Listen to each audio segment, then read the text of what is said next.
ఓం శాంతి 16/9/2025 సాకార ఈశ్వరీయ మధుర మహావాక్యాలు.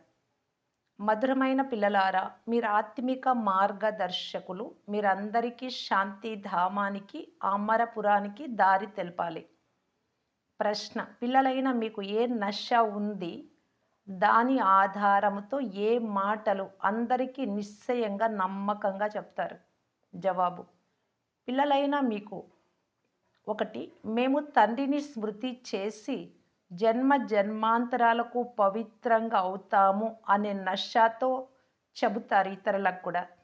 రెండు, ఎన్ని విఘ్నాలు వచ్చినా స్వర్గస్థాపన తప్పకుండా జరుగుతుంది అని మీరు నిశ్చయంగా చెప్తారు.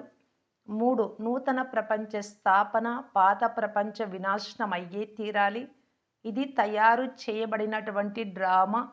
ఇందులో సంశయము చేసుకోవాల్సినటువంటి అవసరమే లేదు అని కూడా చెప్తారు. ఓం శాంతి. ఆత్మిక పిల్లలకు ఆత్మిక తండ్రి అర్థం చేస్తున్నారు. మనం ఆత్మలము అని మీకు తెలుసు. ఇప్పుడు మనం ఆత్మిక మార్గదర్శకులకు అయ్యాము. మీరు తయారై ఇతరులను కూడా తయారు చేస్తారు. ఈ విషయాలను బాగా ధారణ చేయాలి. మాయా తుఫానులు మరపింప చేస్తాయి.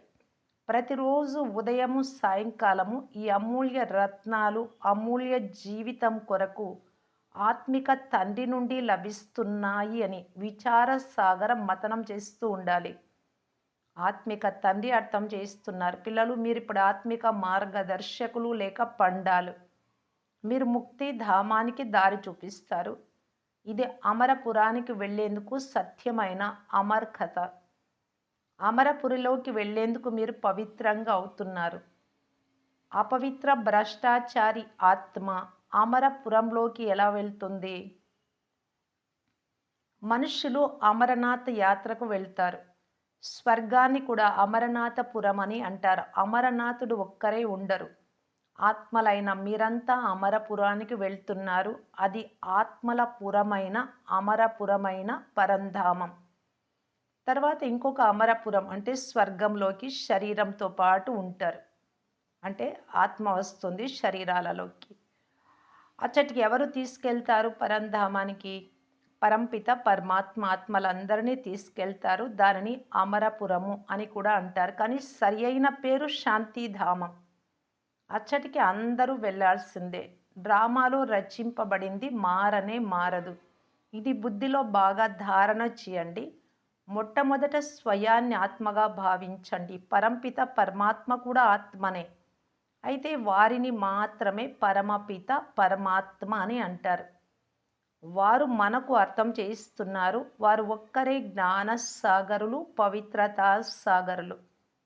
ఇప్పుడు పిల్లలను పవిత్రంగా చేసేందుకు శ్రీమతమునిస్తూ ఉన్నారు. నన్ను ఒక్కరినే స్మృతి చేస్తే మీ జన్మ జన్మాంతరాల పాపాలు భస్మం అయిపోతాయి. స్మృతినే, తలంపునే యోగమని అంటారు. మీరు పిల్లలు కదా, తండ్రిని గుర్తు చేసుకోవాలి. ఇదే స్మృతి. ఈ స్మృతి ద్వారానే నావ ఆవలి తీరానికి చేరుతుంది. ఈ విషయ నగరం నుండి మీరు శివ నగరంలోకి వెళ్ళిపోతారు. మళ్ళీ విష్ణుపురంలోకి వస్తారు. మీరు అక్కడి కొరకే చదువుతూ ఉన్నారు, ఇక్కడి కొరకు కాదు. ఇక్కడ ధనము దానం చేస్తే ఇక్కడే రాజులుగా అవుతారు. కొంతమంది పేదలను ఆదుకుంటారు. కొంతమంది హాస్పిటల్స్, సత్రాలు కట్టిస్తారు.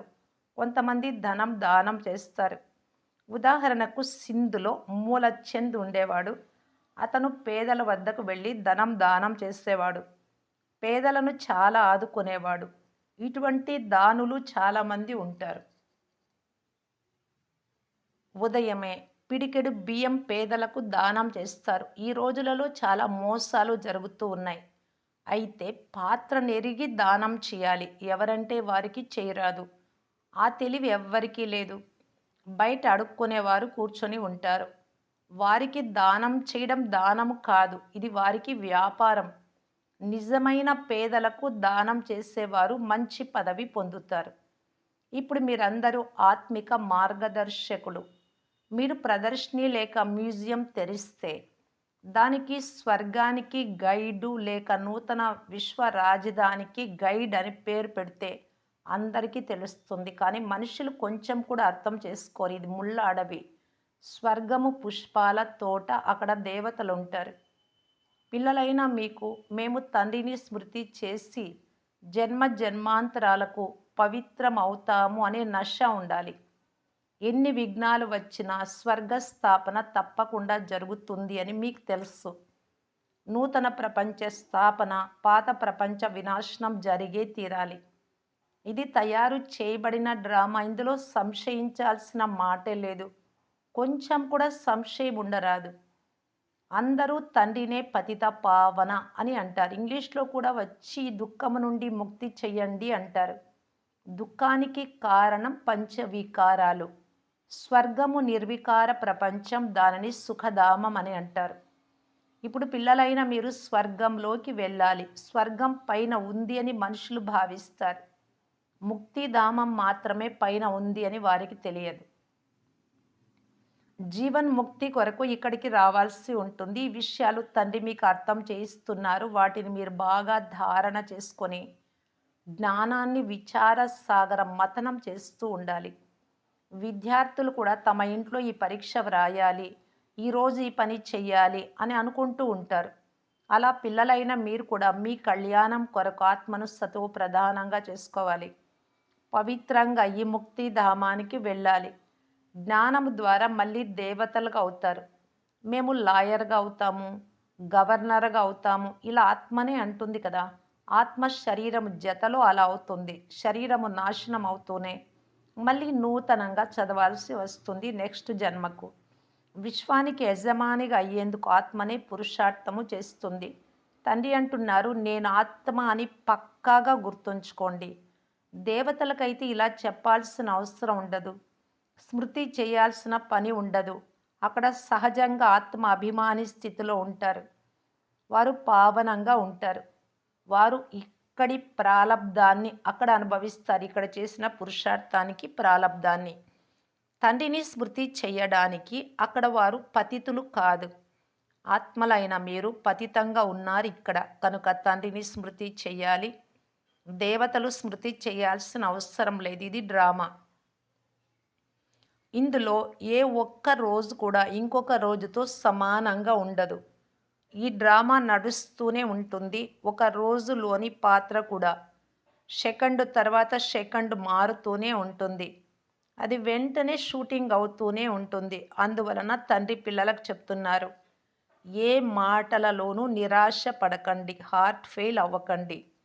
ఇవి జ్ఞాన విషయాలు. భలే మీ వృత్తి వ్యాపారాదులు కూడా చేసుకోండి, కానీ భవిష్యత్తులో ఉన్నత పదవి పొందేందుకు పూర్తి పురుషార్థం చేయాలి. గృహస్థ వ్యవహారంలో కూడా ఉండండి. కుమారీలైతే ఇంకా గృహస్థులుగా అవ్వనే అవ్వలేదు. గృహస్థులు అనగా పిల్లా పాపలు ఉండేవారు. తండ్రి అదర్ కుమారీలు కుమారులు అందరినీ చదివిస్తున్నారంటే గృహస్థంలో ఉండే అన్నలు అక్కలకి. అదర్ కుమారీలు అంటే మాతలు. అది కూడా అర్థం తెలియదు. వారికి అర్ధ శరీరం ఏమైనా ఉంటుందా? కన్యలు అనగా పవిత్రంగా ఉండేవారు అని మీకు తెలుసు. అదర్ కుమారీలు అనగా అపవిత్రమై తర్వాత పవిత్రంగా అయ్యేవారు. మీ స్మృతి చిహ్నాలే మందిరంలో నిల్చొని ఉన్నాయి. తండ్రి పిల్లలైన మీకు అర్థం చేయిస్తున్నారు. తండ్రి మిమ్మలను చదివిస్తూ ఉన్నారు. ఆత్మలైన మనం మూల వతనాన్ని కూడా తెలుసుకున్నాము అని. ఆ తర్వాత సూర్యవంశీయులు, చంద్రవంశీయులు రాజ్యం ఎలా చేస్తారో, క్షత్రియులకు బాణం ఎందుకు గుర్తుగా ఇచ్చారో కూడా పిల్లలైన మీకు తెలుసు. అంతేకాని యుద్ధము మొదలైన విషయాలు ఏవీ లేవు. అసురుల మాట కూడా లేదు. అక్కడ దొంగతనం అనే మాటే ఉండదు. అక్కడ సీతను ఎత్తుకొని పోయే రావణుడు ఎవ్వరూ ఉండరు. అందుకే మధురమైన పిల్లలారా, మనము స్వర్గంలోకి వెళ్ళే వారమని తండ్రి అర్థం చేయిస్తున్నారు. మనము ముక్తి జీవన్ముక్తికి దారి చూపే వారమని మీకు తెలుసు. వారు శరీరాలకు పండాలు, మనం ఆత్మలకు దారి చూపే ఆత్మిక పండాలము. వారు కలియుగంలోని బ్రాహ్మణులు, మీరు పురుషోత్తములకు అయ్యేందుకు చదువుతున్నారు. మీరు పురుషోత్తమ సంగం యుగంలో ఉన్నారు. బాబా అనేక విధాలుగా అర్థం చేయిస్తూ ఉంటారైనా దేహ అభిమానం వలన మర్చిపోతారు. నేను ఆత్మను, తండ్రికి సంతానాన్ని అనే నశ ఉండదు. ఎంతెంత స్మృతి చేస్తూ ఉంటారో అంత దేహాభిమానం కూడా నశిస్తూ అంటే వదులుతూ ఉంటుంది. స్వయాన్ని సంభాలన చేసుకుంటూ అంటే రక్షించుకుంటూ ఉండండి. దేహ అభిమానం తొలగిపోయిందా లేదా అని స్వయాన్ని పరిశీలించుకుంటూ ఉండాలి. ఇప్పుడు మనం వెళ్ళిపోతున్నాం. మళ్ళీ మనం ఈ విశ్వానికి యజమానులుగా అవుతాం. మనవి హీరో, హీరోయిన్ పాత్రధారులు మనము. అంటే హీరో, హీరోయిన్ పాత్ర చేసేవాళ్ళు స్వర్గంలో. విజయము పొందుకున్నప్పుడు ఇక్కడ వికారాల పైన హీరో, హీరోయిన్ అన్న పేరు లభిస్తుంది. మీరు విజయం పొందుతారు. అందుకే మీకు హీరో, హీరోయిన్ అనే పేరు ఈ సమయంలో వస్తుంది. ఇంతకుముందు మీకు ఆ పేరు లేదు. ఓడిపోయే వారిని హీరో, హీరోయిన్ అని అనరు. ఇప్పుడు మీరు వెళ్ళి స్వర్గంలో దేవీ దేవతలు అనగా హీరో, హీరోయిన్లుగా అవుతారు. మీది చాలా ఉన్నతోన్నతమైన పాత్ర. గవ్వకు, వజ్రానికి చాలా వ్యత్యాసం ఉంటుంది. ఎవరెంత లక్షాధికారి కానీ, కోటీశ్వరులైనా కానీ ఇక్కడంతా వినాశనం అయిపోతుందని మీకు తెలుసు. ఆత్మలైన మీరు మాత్రం ధనవంతులుగా అవుతూ ఉంటారు. మిగిలిన వారంతా దివాలా తీస్తారు. ఈ విషయాలన్నీ ధారణ చేయాలి. నిశ్చయం ఉండాలి. ఇక్కడ నష ఎక్కుతుంది. బాబా మాటలు వినేటప్పుడు బయటకు వెళ్తూనే నష దిగిపోతుంది. ఇక్కడి మాటలు ఇక్కడే వదిలేస్తారు. తండ్రి మమ్ములను చదివిస్తున్నారు అని. ఈ చదువు ద్వారా మనుషులైన మేము దేవతలుగా అవుతాము అని మీ బుద్ధిలో ఉండాలి. ఇందులో కష్టపడే మాట ఏదీ లేదు. వృత్తి వ్యాపారాల నుండి కూడా కొంత సమయం తీసుకొని మీరు స్మృతి చేయవచ్చు. ఇది కూడా వ్యాపారమే కదా. మీ వ్యాపారం ఆత్మిక వ్యాపారం. సెలవు తీసుకొని బాబాను స్మృతి చెయ్యండి. మీరు అసత్యము చెప్పరు. రోజంతా ఊరికే పోగొట్టుకోరాదు. భవిష్యత్తును గురించి కొంత యోచన చేయాలి. యుక్తులైతే చాలా ఉన్నాయి. ఎంత వీలైతే అంత సమయం కేటాయించి తండ్రిని స్మృతి చెయ్యండి. శరీర నిర్వహణ కొరకు వ్యాపారము మొదలైనవి కూడా భలే చెయ్యండి. ఈ విశ్వానికి యజమానులుగా అయ్యేందుకు తండ్రి చాలా మంచి సలహాని ఇస్తారు. మీరు కూడా అందరికీ సలహాలు ఇస్తారు. సలహాలు ఇవ్వడానికి మంత్రులు ఉంటారు కదా. మీరు కూడా సలహాలు ఇచ్చువారే. అందరికీ ముక్తి, జీవన్ముక్తి ఎలా లభిస్తుందో ఆ దారిని ఈ జన్మలో చూపుతారు. మానవులైతే నినాదాలు, స్లోగన్స్ మొదలైనవి వ్రాసి గోడలకు అతికిస్తారు. మీరు పవిత్రులవ్వండి, రాజయోగులవ్వండి అని వ్రాస్తారు. కానీ ఈ స్లోగన్స్, నినాదాలు అర్థం చేసుకోలేరు. ఇప్పుడు మీరు మనకు తండ్రి నుండి వారసత్వం లభిస్తూ ఉంది అని భావిస్తారు. ముక్తిధామ వారసత్వం కూడా ఉంది. నన్ను మీరు పతిత పావనుడు అని అంటారు. పావనంగా అయ్యేందుకు నేను వచ్చి సలహానిస్తాను. మీరు కూడా సలహానిచ్చువారే. తండ్రి వచ్చి సలహానిచ్చినంత వరకు, శ్రీమతమునిచ్చినంత వరకు ఎవ్వరు ముక్తిధామానికి వెళ్ళలేరు. శ్రీ అనగా శ్రేష్టమైన మతం. శివబాబా ఇచ్చేదే శ్రేష్టమైన మతం. శివబాబా నుండి ఆత్మలకు శ్రీమతం లభిస్తుంది. పాపాత్మ, పుణ్యాత్మ అని అంటారు కానీ పాప శరీరము, పుణ్య శరీరము అని అనరు. ఎందుకంటే ఆత్మనే శరీరంతో పాపం చేస్తుంది. ఆత్మనే పుణ్యము చేస్తుంది. శరీరం లేకుండా ఆత్మ పాపము చేయలేదు, పుణ్యము చేయలేదు. అందువలన ఎంత సమయం లభిస్తే అంత సమయము విచార సాగర మతనం చేయండి. టైం చాలా ఉంది. టీచర్లు లేక ప్రొఫెసర్లతో కూడా యుక్తిగా యాత్మిక చదువు చదివించాలి. టైం చాలా ఉంది అన్నమాట బాబా ఇప్పుడు కాదు చెప్పినటువంటిది. ఇది బ్రహ్మ బాబాలేకి వచ్చి చెప్పినటువంటిది. మరి యుక్తిగా టీచర్లకు, ప్రొఫెసర్లకు ఆత్మిక చదువు చదివిస్తే వారికి కళ్యాణం అవుతుంది. పోతే ఈ దేహ సంబంధమైన చదువు ద్వారా ఏం లభిస్తుంది? మనం ఈ చదువు చదివిస్తాం. ఇక కొద్ది రోజులే మిగిలి ఉన్నాయి. వినాశనం మీ ముందే నిల్చొని ఉంది. మనుషులకు దారి ఎలా చూపాలి అని లోపల ఉత్సాహం కలుగుతూ ఉంటుంది. ఒక కన్య ఒక పరీక్ష వ్రాసింది. అందులో గీతా భగవానుడి గురించి ప్రశ్న అడిగారు. గీతా భగవానుడు శివ అని ఆ కన్య జవాబు వ్రాసింది. కనుక ఆ కన్యను పరీక్షలో ఫెయిల్ చేశారు. తండ్రి మహిమ వ్రాసినాను అని ఆ కన్య అనుకొని గీతా భగవంతుడు శ్రీకృష్ణుడు కాదు శివుడే కదా అని వ్రాసింది. వారికేం తెలుసు, వారు ఫెయిల్ చేశారు. తండ్రి జ్ఞానసాగరులు, ప్రేమ సాగరులు, కృష్ణుడి ఆత్మ కూడా జ్ఞానం పొందుకుంటూ ఉంది అని వ్రాస్తే ఫెయిల్ అయింది. నేను ఈ చదువు చదవను అని, ఇప్పుడు ఈ ఆత్మిక చదువులో లీనమవుతాను అని తల్లిదండ్రులకు చెప్పింది. కన్య కూడా చాలా ఫస్ట్ క్లాస్‌గా ఉంటుంది. మొదటి నుండి నేను ఇలా వ్రాస్తాను, ఫెయిల్ అవుతాను అని చెప్పేది కానీ సత్యం వ్రాయాలి కదా అని సత్యమే వ్రాసింది. పోను పోను ఈ కన్య సత్యమే వ్రాసింది అని అందరూ అర్థం చేసుకుంటారు. ప్రభావము తెలిసినప్పుడు తండ్రి ప్రభావం లేక ప్రదర్శనకి వారిని పిలిచినప్పుడు ఇది రైట్ అని వారి బుద్ధికి తెలుస్తుంది. అనేక మంది మనుషులు వచ్చినప్పుడు ఇదేదో క్రొత్త విషయము అని మనుషులు వెంటనే అర్థం చేసుకునే విధానం గురించి ఆలోచించాలి. ఎవరో కొంతమంది ఇక్కడకు సంబంధించిన వారు తప్పకుండా అర్థం చేసుకుంటారు. మీరందరికీ ఆత్మిక దారిని చూపిస్తారు. అందరూ ఎంతో దుఃఖంలో ఉన్నారు. వారి దుఃఖమును ఎలా దూరం చేయాలి? చాలా గొడవలు ఉన్నాయి కదా! ఒకరిపై ఒకరికి శత్రుత్వం ఉంటే అంతం చేసుకుంటారు. తండ్రి పిల్లలైన మీకు అన్ని విషయాలు అర్థం చేయిస్తూ ఉన్నారు. పాపం మాటలకి ఏమీ తెలియదు.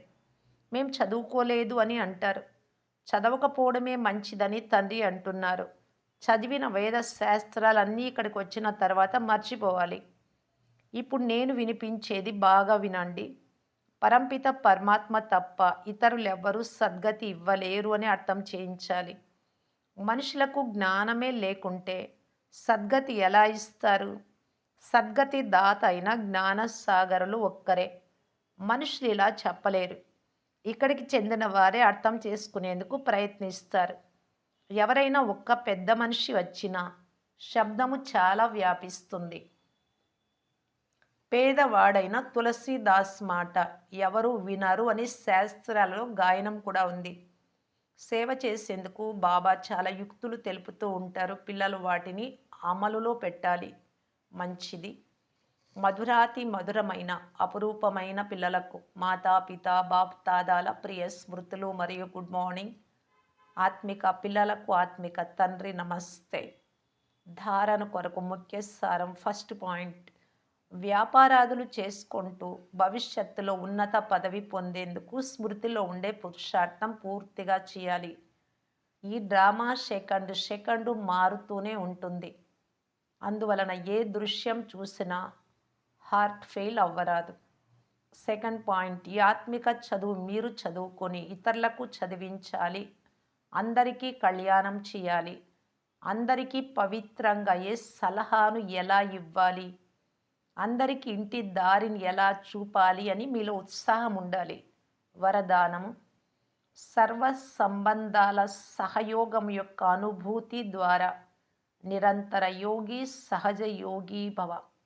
ప్రతి సమయము తండ్రి యొక్క భిన్న భిన్న సంబంధాల సహయోగం అనగా సహాయం తీసుకోవడం అనగా అనుభవం చేయడమే సహజ యోగం. తల్లిగా, తండ్రిగా, టీచర్గా, గురువుగా, పతిగా, కుమారుడు, ఫ్రెండ్, ఇలాగ అన్ని సంబంధాలను అనుభవం చేయండి. మాట్లాడుకోండి మనస్సు ద్వారా. ఏ సమయంలో ఏ సంబంధం అవసరమో లౌకికంలో ఎలా అనుకుంటారో అలాగా బాబాతో ఆ సంబంధాలను ఉంచాలి. తండ్రి ఎటువంటి సమయంలో అయినా సంబంధాలను నిభాయించడానికి బంధింపబడి ఉన్నారు.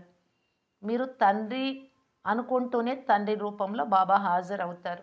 మీరు వారసుడు నా బిడ్డ అనుకుంటూనే బిడ్డ రూపంలో నమ్రతగా మీ ఎదుట హాజరవుతారు. ఇలాగా మొత్తము కల్పంలో ఇప్పుడు మాత్రమే అన్ని అనుభవాల గని ప్రాప్తిస్తుంది. అందువలన సదా సర్వ సంబంధాల సహాయాన్ని బాబా నుండి పొందండి మరియు నిరంతర యోగి సహజ యోగిగా అవ్వండి. ఎప్పుడైతే సర్వ సంబంధాలు నాకు ఆత్మకి బాబాతో ఉన్నాయి అనుకుంటామో నిరంతరము గుర్తు ఉంటారు, సహజంగా గుర్తు ఉంటారు. కనుక నిరంతర యోగి సహజ యోగిగా అవుతారు. ఎందుకంటే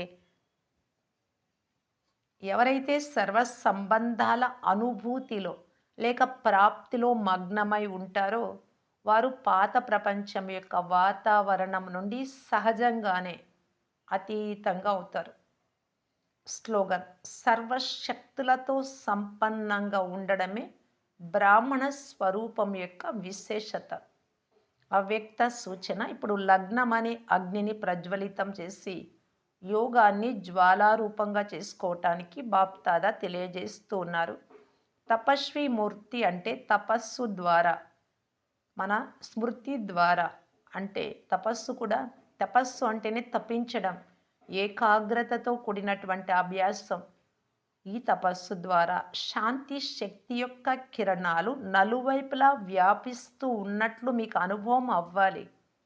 ఈ తపస్య స్వరూపము ఇతరులకు ఇచ్చే స్వరూపం. మన ద్వారా, సంకల్పాల ద్వారా వైబ్రేషన్స్ వ్యాపిస్తాయి. ఎలాగైతే సూర్యుడు విశ్వానికి వెలుగును మరియు అనేక వినాశీ ప్రాప్తులను అనుభవం చేయిస్తాడో, అలా మహాన్ తపస్వి ఆత్మలు జ్వాలారూప శక్తిశాలి స్మృతి ద్వారా ప్రాప్తుల యొక్క కిరణాలను అనుభవం చేస్తారు. ఎవరికి ఏది అవసరమో శాంతి, ప్రేమ, శక్తి, పవిత్రత ఇవన్నీ కూడా మీ ద్వారా అనుభవం అవుతాయి. ఓం శాంతి.